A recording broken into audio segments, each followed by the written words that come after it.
Hello, ladies and gentlemen. It is Wednesday, December 16th, and we are gearing up for another Villanova Wildcat basketball game tonight, coming up in 20 minutes at the top of the hour. You can turn your TV on, get it set to Fox Sports 1. That game's going to be tipping off right at the top of the hour as Villanova opens at home tonight. Finally, we have a home game for the Villanova Wildcats tonight, playing Butler in the Finn. We're really excited to have a game tonight at all to watch. As we see what's going on around college basketball, seeing around 20 to 25% of games being canceled on a given night. I think we can all be incredibly thankful that we're still getting these games.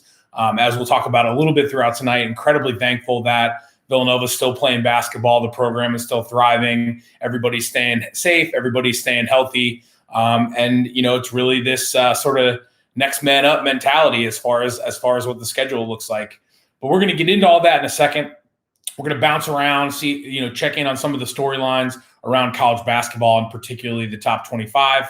We're going to break down a little bit about what we saw from the Cats in Georgetown on Friday evening, this past Friday, our last game.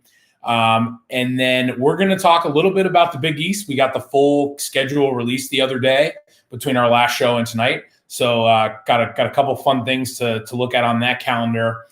Into really throughout the rest of the season into March. And then we're going to break down who is this Butler Bulldog team. As many of you haven't had a chance to really see them play because nobody has. They've only played one game due to some COVID shutdowns in their program as well. So we'll get into who is this Butler Bulldog team, and we'll get into tonight's matchup a little bit. But I think first and foremost, happy holidays to everybody. I know people are winding down your work weeks. Getting ready for a short holiday week next week. I think we were all hoping to see a Villanova UVA matchup of clout on Saturday from MSG, and unfortunately, as many of you saw yesterday, reported that game is no longer going to be happening, at least not with UVA, as they have been on pause for COVID protocol and have had to now cancel that game.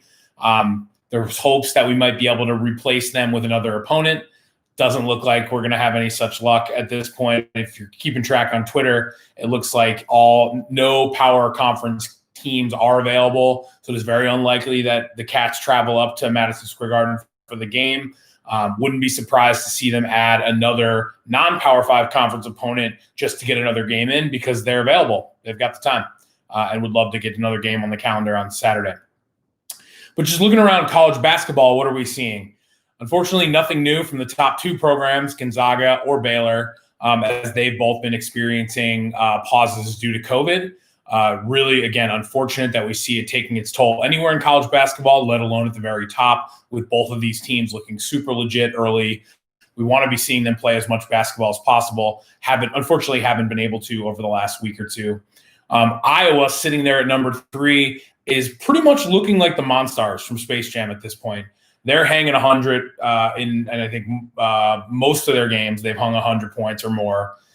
They look pretty outstanding. It looks like they're playing a different class of basketball when they play, whoever their opponent happens to be that night. It's going to be really exciting to see if they can continue that into a loaded Big Ten slate with, Big Ten possibly sending 7 or even 8 teams to the NCAA tournament this year with the early looks of the conference. It's going to be interesting to see is Iowa going to be able to sort of maintain this different level of sort of elite as they go through a very strong conference schedule.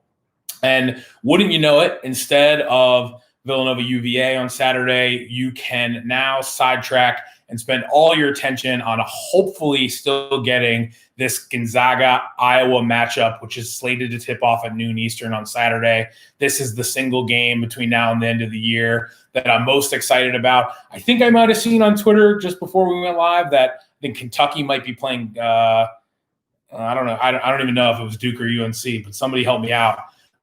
So they're going to add that, but I think Kentucky might be trash this year, so we'll leave them alone. And we're going to call out the highlight game for what it is. This Gonzaga-Iowa game is the biggest game on the college basketball schedule between now and the end of the year for sure. Illinois is a team we've talked a little bit about here. They look awesome, especially compared to the way they've looked in recent years. They did actually lose to Missouri, but I think Missouri was probably a team that more people should have been talking about and is now ranked 16th after that. So I don't know that was necessarily a bad loss for Illinois by any stretch. And then they bounced back with a nice sort of decisive win against Minnesota last night. So they're another one of those top 10 teams that we're really keeping an eye on. Especially, I think for Villanova Nation out there, you're looking at this Villanova team and you're seeing shades of brilliance, a really strong team, possibly a very elite team. But you also see some holes. You see some areas where they need to grow and mature as a team, which is fine because it's December and that's pretty standard for this time of year. There's always going to be things you can improve upon. But it's nice to have the sort of backup that Villanova is ranked third by KenPom as the third best team in the nation based on the analytics, based on the data. That's a really good thing to back up that, Villanova is going to be able to compete with any team in the country. So as we look around the landscape in college basketball, I'm kind of always thinking, well, what happens if we see a Villanova matchup against this team in the mid to late rounds of an NCAA tournament this year? How are they going to stack up? And I find myself talking more and more about the teams where I'm like, ooh, I would be very nervous about that matchup. And hence why I'm talking about Iowa and Illinois, because they play huge. They score tons of points and they play really big. And that is possibly the recipe for beating this Jay Wright team, because we've seen some issues with especially the interior defense and some of the switch off there and being able to be back down and all that good stuff. Okay, so who's next? Who we talked about in the top 25? Talked about Richmond. On last week we were talking about Richmond, saying, "Hey, yeah, they're good." I think the consensus amongst basketball writers is they're solid. They deserve to be in the top 25. But were they maybe getting a little bit too much love for beating Kentucky, especially a Kentucky team that might be way worse than people were thinking earlier in the year when they started the year around the top 10? And I think the answer is yes. I think Richmond got a little bit extra of a bump by that Kentucky win that probably wasn't as meaningful as it originally looked. But do I also think that Richmond is a top 25 team? Also, yes. So something to keep an eye on there. And the reason I even bring it up is because Richmond lost to 11th ranked West Virginia by about, I think, 17 points was the final score there they lost by. So a nice win for West Virginia. But again, that's a top quality opponent. West Virginia has only suffered one loss so far this year, and that's to the first ranked team in the country, Gonzaga. So you're sort of seeing a round robin, a carousel of who versus who. It's kind of hard to apply that transitive property to figure out who's maybe overhyped or underhyped. But I think Richmond is going to be a solid team, even though they faltered against West Virginia. Our old pals, Virginia Tech, fell out of the top 25. They appeared in the top 20 actually after beating Villanova almost 2 weeks ago now. In what was a really bitter loss for the Nova Nation. You got to leave those behind you, but it was one that the Cats just sort of gave away. You saw Virginia Tech jump into the top 20, and then you saw them fall back out of the rankings this week, having lost last week. But then they, of course, come back and they take care of business against a ranked Clemson team to open their ACC schedule. So you may see Virginia Tech sort of dance their way back into the top 25. And then finally, with our bias as a Villanova program here, but a story continues to be the moving pieces of the Villanova schedule, sort of a fascination amongst college basketball writers all across the landscape as Villanova continues to move its schedule around for COVID-related cancellations. Luckily, and I can't say this enough, this is not due to issues within the Villanova program. It has been due to issues within the opponent's programs. So you previously saw canceled games against Temple and St. Joe's. You saw a game supposed to be this past Monday against DePaul get canceled. You had, while it wasn't a cancellation, I know a lot of us were disappointed that we didn't get that Villanova-Baylor matchup out of the Empire Classic. And then now, of course, you're seeing this cancellation of the UVA game that was supposed to be this Saturday at Madison Square Garden. So the Cats are definitely, having this sort of scrappy, grinding mentality of we're ready to play. We're ready to play whoever shows up in the gym to play against us. And I think that's a quality that's going to serve this team well through, a Big East that we just frankly don't know that much about because there's been so much cancellation. So before we get too deep into what's going on around the Big East, we're going to break down what we saw in DC on Friday night. On the program here, I did say that while my heart wanted to see Villanova roll, I was expecting to grind out a really uncomfortable evening. And boy, did I get exactly that. And we all did. The Cardiac Cats went down 18 in the first half. And it was one of those quintessential taking your opponent's absolute best and luckiest punch. And this is something, as sort of the darling elite team in the Big East, Villanova fans are no strangers to seeing. When you play a team that's projected to be, less than mediocre, objectively not that strong, but they're hitting everything. And that's exactly what happened in the first half as they jumped out to an 18-point lead. And I would say this is a perfect segue into talking about how our players played, because we would have to start with none other than Colin Gillespie. And the reason that's a perfect segue is because if many of you remember, sort of I want to say around the 4 to 5 minute mark, with 4 or 5 minutes remaining in the first half, and Villanova was down, hovering between 15 and 18 points. Colin Gillespie just sort of had this, a few possessions of just full takeover. And the look on his face was pure, unmitigated. I am not losing this game. We are the better team. I am one of the best players in the country, and we are going to win this game. And he hit baskets on consecutive runs down the floor multiple times. And it changed the vibe of the game. And the team should have very nearly closed it to 10 points going into halftime. And on all the text chains, right? For those of us that are members of the Nova Nation, you have a couple text chains going during the game. People were looking at trying to jump on the halftime line with the Cats down, I think 13 officially going into half. You sort of had this feeling that they were gonna be able to come back. You weren't seeing them play terribly. You were just seeing Georgetown sort of pitch their perfect game. And kudos to them for doing that, because they had Villanova on the ropes. But Colin Gillespie put up 18 points. Let's see, full stat line. 18 points, 6 assists, and 4 rebounds. But what the stat sheet could never show you was that takeover, just that feeling that you got from him towards the latter end of the first half.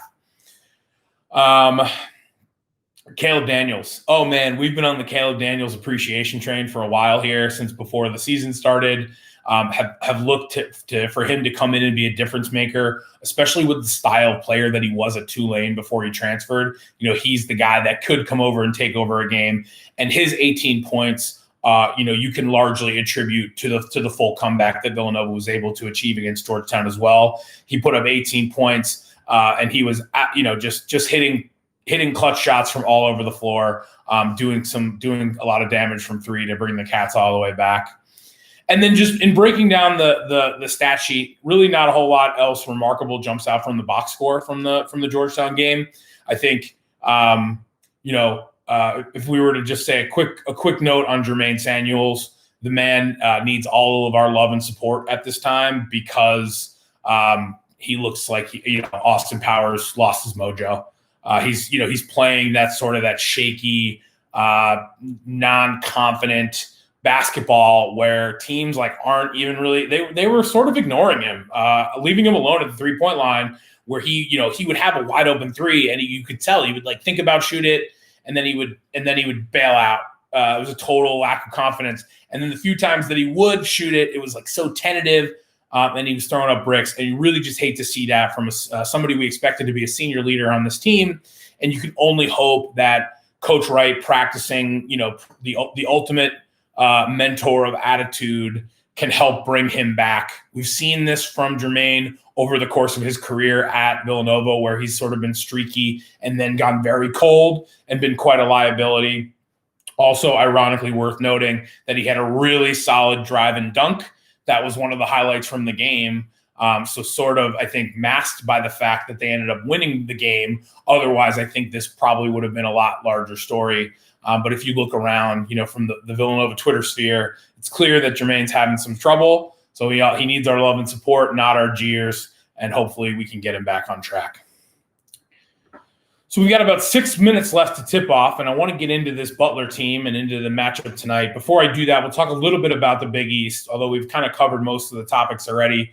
With the full Big East schedule release, a couple of things to call out. I think we can talk much more about this in Wednesday's episode, which will hopefully be the next game at Marquette on the 23rd. but the full Big East schedule was released. We had previously only had the schedule through December. Now we get the whole kit and caboodle up into the conference tournaments in early March, which is fantastic. A couple of things to call out from the Villanova schedule. Like I said, we already knew it was there. We have Marquette next week. Going to be a huge game, a lot bigger game than people probably originally thought even a couple weeks ago. We're going to get Creighton twice, as you would expect, but we don't actually play them for the first time until February 13th, and then again in the first week of March. So we're going to get Creighton twice over the last 4 weeks of the schedule, and so you're going to see Nova favored in virtually every game until then. And it's going to be, night in, night out of getting the best punch from the opponent because Villanova's in the house, and it's a really important game to the team that we're playing. So that's a tough way to go through the schedule for the Cats, and we'll see how they rise to the occasion. And then finally, the last game I want to call out would be at Big East. At the same time, OG and newcomer UConn on January 15th. I think that's a game we've all had marked on the schedule with UConn's return to the Big East. And now with 4 minutes left, we have not left ourselves a ton of time to talk about this Butler team where we can do a ton of speculating because we haven't seen that much basketball from them. We only saw one game from the Butler Bulldogs where they needed every second to beat a mid-major in Western Michigan. The game was at Butler. Butler won 66-62. And that's the only basketball we've seen from Butler this year because they had a player test positive for COVID shortly after that, and they've been on COVID pause since then. And the story has been that they weren't even able to resume full team activities until last week even. So a big story coming into this game is, sure, they're going to be well rested, but they're not going to be well practiced. And that's going to give an edge to a Villanova team that has sort of grinded their way through a schedule and making sure they get opponents on the schedule so they can sort of build that base of experience. And that they've done, again, consistently being ranked in the top 5 in KenPom, which sort of hits on the analytics. So you're going to see a real edge here, sort of tipped in Villanova's favor just based on the experience that they've had earlier in the season.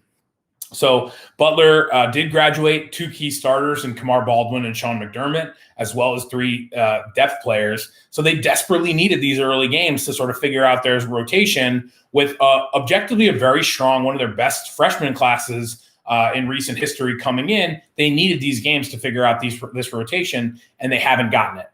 So that freshman class is going to be led by Chuck Harris, Miles Tate, and Jacoby Coles. I believe Miles Tate got the start in the first game. You expect those 3 to maybe contend for that 5th starting spot, that guard spot. So it'll be interesting to see kind of how that shakes out over the coming game from Butler. They were projected, objectively, they've been projected in the middle of the pack in the Big East. I think you see a ceiling from them if they can get a breakout season by their junior forward. Bryce Golden is sort of that guy they're talking about, where if he can take that step forward, Butler can sort of step into that, more of that 4-5 ranking spot in the Big East and be an NCAA tournament team. Just names you want to keep an eye on here as we wind down on time are going to be their go-to guy, senior combo guard Aaron Thompson, who led the way with 21 points in their first game. And then a senior point guard, a grad transfer from South Carolina, Jair Bolden, who notably took a large chunk of shots in that first game and is expected to be sort of a leading contributor. One thing that we expect to see tonight in the Cats home opener is, we finally have a home game. So Villanova is no longer road weary. They're well rested. We're going to get a game at home tonight. You really are going to like to watch that matchup of excellent senior guards with Aaron Thompson for Butler, Colin Gillespie for Villanova. That's going to be an exciting matchup. And then you're going to see your experienced Butler front court. They're 2 big guys, both ironically first name Bryce, against Jeremiah Robinson, our own help. So you're going to see hopefully a little bit of Eric Dixon tonight there helping out. You might even see Brandon Slater there getting some more burn if those guys end up being a problem, especially because of the defensive intensity that he's brought to the game so far this year. You've got Villanova favored by 12.5 points tonight. You've got an over-under of 131.5. Love the over, hate the spread. That's the official word on the bet. And don't be fooled by the fact that Butler narrowly beat their mid-major opponent by 4. They've actually beaten Villanova 4 out of the last 9 times. Many of the write-ups on this game expect Villanova to cruise, but as we've seen, you can expect them to I think bring their best, and it's a game that you never feel comfortable playing against Butler because of that success that you've seen from Butler against Villanova. And I am just about out of time. So you can find tonight's game on Fox Sports 1. It should be tipping off any second if it hasn't already. And ladies and gentlemen, I'm Chris Notaro. It is tip time.